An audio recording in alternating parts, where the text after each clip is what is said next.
Hey there YouTube, this is a progress update on the Project Fury. So far here's the Poly 318, partially painted, but mostly prepped for getting put on the engine stand and then going to go into storage.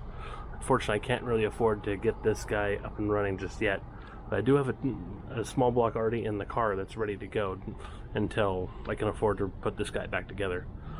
Unfortunately, although we did have a productive day, I did have one major setback. I'll show you that in just a second. Alright, and here's the setback. My transmission here, the A833 4-speed, is in two pieces at the moment. Earlier when I was assembling the shifter, I figured out that the 3/4 shifter was in the wrong position. So it was turned around backwards. So I had to disassemble the transmission completely just to turn that around and then reassemble it. And that's when I had a disaster.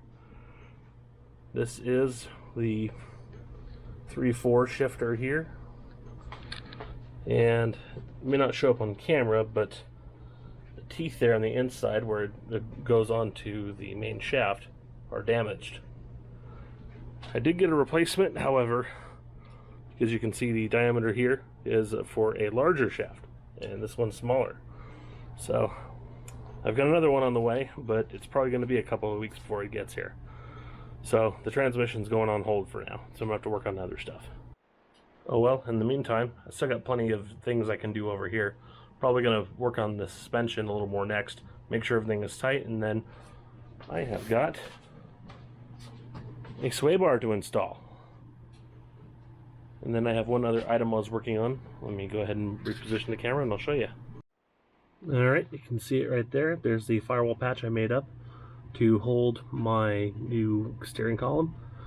I cut that out of a Cisco ASA.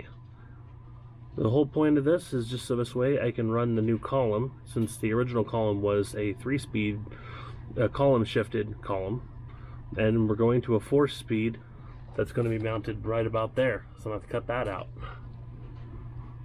Right here, let me show you the ASA I cut it out of. Alright. Here is the Cisco ASA. This was used previously by my old employer, and I decided to harvest it for parts. In this case, cut out a chunk of metal from the case. But there's a few other things that'll be useful, like memory. We'll find a computer to stick that in, as well as a card, which we can use in a classic computer. And then of course here's a processor. It sucks, so we're gonna yank it out. And then, yeah. You think I butchered this? Oh, sorry. Alright. Alrighty, that's what I've been up to so far. I'll give you another project update when I have it. Till then, have a great day, and don't forget to like and subscribe.